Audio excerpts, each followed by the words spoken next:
Murakaza neza muryango muhire, murakaza neza. Chantal Akiza TV, murakaza neza murisanga.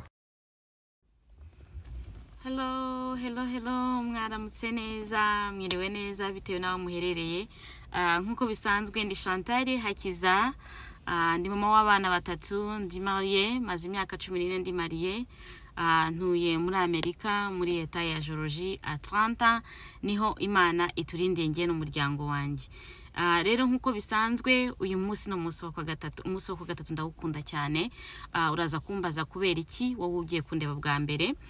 Umunsi wa gatatu ndagukunda cyane kubera ko ni wa munsi dusengera abana bacu. Dusengera abana bacu, mpora mbahereza imbaraga kugira ngo mujye namwe musengera abana banyu.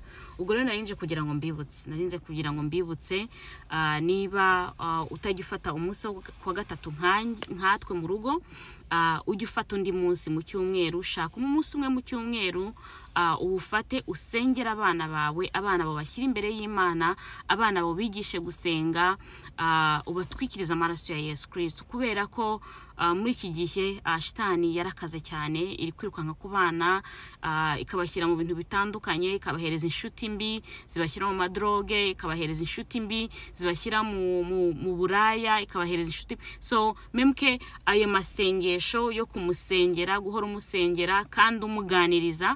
Mu byukuri hariho abantu babwira ngo ngarega ngo Imana ngo niyirera. Yego, Imana niyirera, niyo mpamvu nkunda kuvuga yuko tugomba gusenga, ariko nkatwe nk'ababyeyi natwe tukagira icyo tugomba kuba twakongeraho. Ganiriza umwana wawe, we papa uri kundaya muri uyu mwanya, fata umwanya uganiriza abana bawe. Abana babo bahereza igihe. Nugera mu rugo urebe uko abana biriwe, nta kumva ngo madamu arahari ngo ni ugomba kubitaho gusa. Wowe mama turi kuganira muri uyu mwanya, ite ku bana bawe, baganirize. Umwana uko ariko kose yabangana. Hariho muri ibi bihugu turimo, ababyeyi benshi baravuga ngo iyo umwana agize imyaka 18 gagomba gusohoka mu nzu. So ugasanga umwana aravutse guhera ari mutoya, ikosa ryo ryose yakora akamubwira ati umva nkubwire, nugira imyaka 18 uzamvira mu nzu.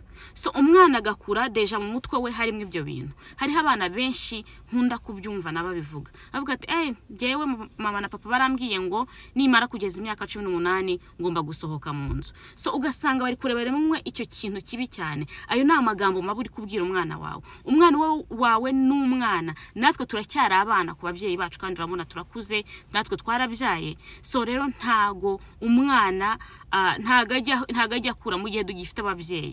Ubwo rero Imana ikomeze kubampera umugisha, gifata umunsi umwe mu cyumweru usengera abana bawe kandi ubigisha no gusenga. Imana rero ikomeze kubaha umugisha. Ndabakunda cyane. Chantal Hakiza nkuko bisanzwe. Bye bye.